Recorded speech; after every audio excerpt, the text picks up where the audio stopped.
अस्सलाम वालेकुम, कैसे हैं आप सब। तो आज हम स्टार्ट करने जा रहे हैं एक्सरसाइज 6A का क्वेश्चन नंबर 4। तो मेरे पास ये बुक 3 है जिसको हम D3 भी बोलते हैं और उसका ये अपडेटेड 7th एडिशन यानी न्यू एडिशन मेरे पास मौजूद है। इस न्यू एडिशन का चैप्टर नंबर 6 चल रहा है। मैंने इस चैप्टर के नेम से एक सेपरेट प्लेलिस्ट भी बनाई हुई है, उसका लिंक नीचे डिस्क्रिप्शन में गिवन है ताकि आप लोगों को इस चैप्टर से रिलेटेड तमाम सोल्यूशंस इसी प्लेलिस्ट में आसानी से मिल सकें। इसके अलावा आपको डिस्क्रिप्शन में मेरे सोशल अकाउंट्स के लिंक भी मिल जाएंगे, आप इन्हीं अकाउंट्स के थ्रू अपने क्वेश्चंस को, सजेशंस को मुझ तक भी पहुंचा सकते हैं। तो आइए स्टार्ट करते हैं क्वेश्चन नंबर 4 को। तो अब आपको सामने स्क्रीन पर क्वेश्चन नंबर 4 की जो स्टेटमेंट है वो लिखी हुई नजर आ रही है। पहले हम इसको रीड कर लेते हैं। तो यहाँ पे लिखा हुआ है find the smallest rational value of y। तो आपको कहा जा रहा है आपने y की सबसे छोटी रैशनल वैल्यू फाइंड आउट करके दिखानी है दैट सेटिस्फाई, जो कि सेटिस्फाई करती हो दी इनइक्वालिटी, इस इनइक्वालिटी को, जो कि है 8 इज लेस देन और इक्वल टू 7y। तो आप देख सकते हैं इस इनइक्वालिटी में वेरिएबल y आ रहा है, तो आपने इसी वेरिएबल y की ऐसी smallest rational value find out करके दिखानी है जो कि इसी इनइक्वालिटी को सेटिस्फाई करे।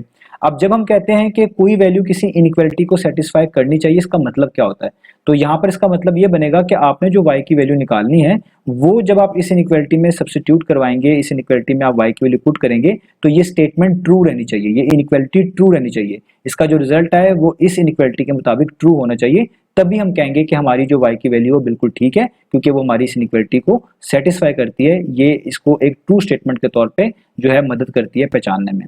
तो अब रैशनल वैल्यू क्या होती है? रैशनल वैल्यू से अभी आप ध्यान में ये रखें रैशनल नंबर, यानी आपको एक तरह का कोई रैशनल नंबर चाहिए सबसे छोटा y की वैल्यू के तौर पे जो कि इस इनइक्वालिटी को सेटिस्फाई करता होगा। ये भी हम सोल्यूशन में डिस्कस कर लेंगे। तो अब स्टार्ट कैसे करेंगे हम इस क्वेश्चन के सोल्यूशन को? तो जाहिर बात है आपने यहाँ पर y की वैल्यू निकालनी है, तो y की वैल्यू निकालने के लिए आपको इस इनइक्वालिटी को सॉल्व करना पड़ेगा। तो मैं इस इनइक्वालिटी को यहाँ पे लिख लूँ जो कि है 8 इज लेस देन और इक्वल टू 7y।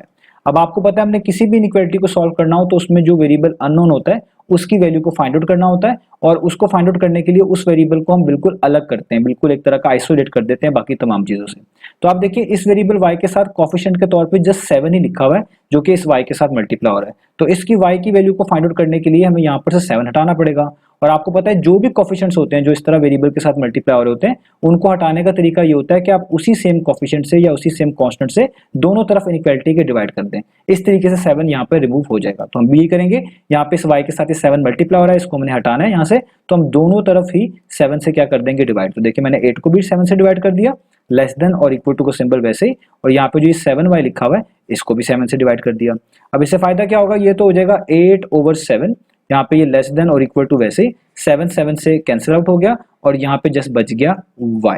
तो ये हमने एक तरह का इस इनइक्वालिटी को सॉल्व कर लिया, हमने एक तरह की y की वैल्यू पहचान ली। अब कैसे पहचान ली? क्योंकि ये हमें y की वैल्यू यहाँ से मालूम हो रही है, ये लिखा हुआ है कि y should be greater than और इक्वल टू 8/7। याद रखिएगा ये इनइक्वालिटी की जो लेग्स होती हैं जिस तरफ पॉइंट आउट करी होती हैं वो साइड बड़ी होती है।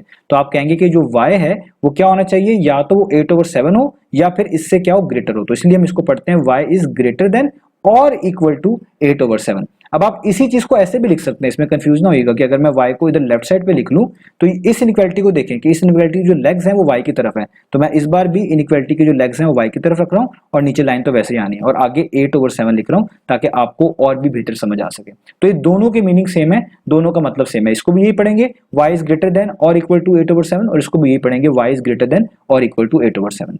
अब हम अक्सर औकात इस चैप्टर के अंदर जो हमारे पास फ्रैक्शंस आती हैं इनको मिक्स फ्रैक्शन में कन्वर्ट कर लेते हैं। और मिक्स फ्रैक्शन में कन्वर्ट करने का क्या तरीका होता है? जैसे यहाँ पे 8/7 लिखा हुआ है ना, तो आप इसको मिक्स फ्रैक्शन में कन्वर्ट करने के लिए डिवाइड करें। किसको डिवाइड करें?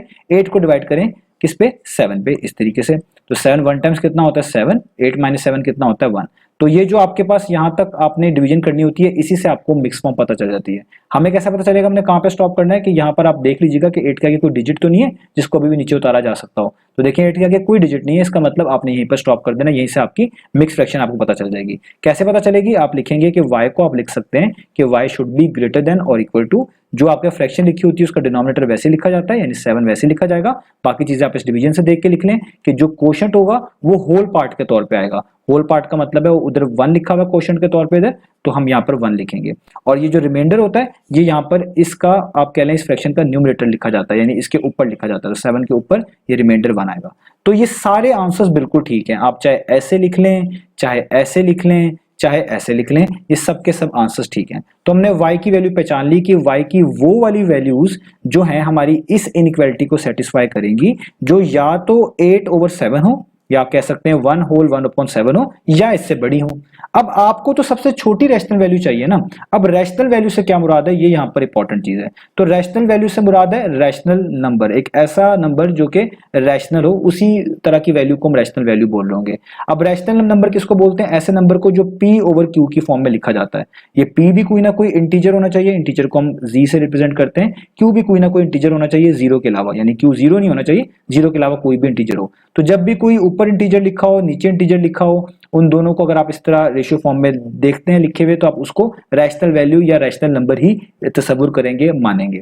तो आप देखें इस वाले जो वापस y की वैल्यूज हैं, इनसे कौन कौन सी वैल्यूज मुराद हैं। जैसे यहाँ पे लिखा हुआ है कि y की वैल्यू या तो 8/7 होनी चाहिए या इससे ग्रेटर होनी चाहिए। तो अगर मैं जस्ट एग्जांपल के तौर पे, समझाने के तौर पे यहाँ पे लिखूं, तो 8/7 भी तो हो सकती है ना, क्योंकि लिखा हुआ है y इज ग्रेटर देन और इक्वल टू का मतलब है 8/7 भी हो सकती है।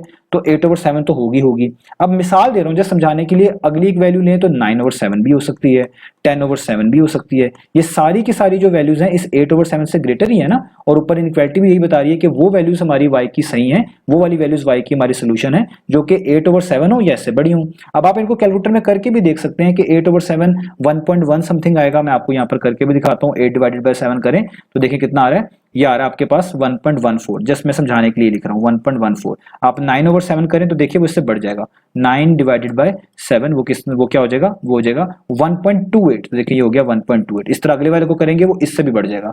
तो अब आप देखें ये सारी रैशनल वैल्यूज ही मैंने लिखी है। क्यों, क्योंकि देखिए ये जो 8 लिखा हुआ है ये एक रैशनल नंबर होता है। ये जितने भी इंटीजर्स हैं 1 2 3 4 पॉजिटिव नेगेटिव, ये सारे रैशनल नंबर्स होते हैं। इस तरह नीचे 7 देखें, ये भी क्या है, एक रैशनल नंबर है, ये इंटीजर ही है। तो जब भी कोई दो रैशनल नंबर्स इस तरह फ्रैक्शन में लिखे होते हैं तो उस पूरी चीज को हम एज अ रैशनल नंबर ही ट्रीट करते हैं, एज अ रैशनल वैल्यू कहते हैं। तो सबसे छोटी वैल्यू तो ये 8/7 ही हुई ना, इससे तो छोटी कोई भी नहीं हो सकती, क्योंकि सबसे पहली वैल्यू ही ये थी। इसी से हमने चीजों को स्टार्ट करना था।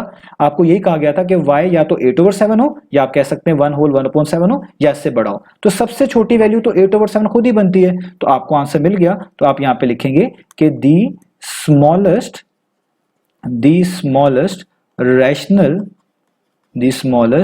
Rational value of y is, वो क्या होगी, वो होगी 8/7। या आप उसको मिक्स फॉर्म में भी लिख सकते हैं, आप लिख लें 8/7, या फिर आप उसको मिक्स फॉर्म में लिख लें, जो कि ये बनती है, यहाँ पे बनाई हुई है 1 होल 1/7। तो आप इसको लिख लें इस तरह 1 होल पार्ट के तौर पे, और ये 1/7 फ्रैक्शन के तौर पे। तो दोनों तरीके ठीक है, दोनों तरीकों से लिखा जा सकता है। तो आपने अपनी सबसे छोटी रैशनल वैल्यू y की निकाल ली, तो वो ये थी। तो इस तरीके से आपने करना है। ये जो मैंने आपको यहाँ पर वैल्यूज बताई है जस्ट समझाने के लिए बताई हैं, और भी बहुत सारी वैल्यूज इधर लिखी जा सकती हैं, ये जस्ट समझाने के लिए बताई हैं। तो उम्मीद है आपको ये सोल्यूशन समझ आ गया होगा। इंशाल्लाह नेक्स्ट वीडियो में मिलेंगे बाकी सोल्यूशंस के साथ।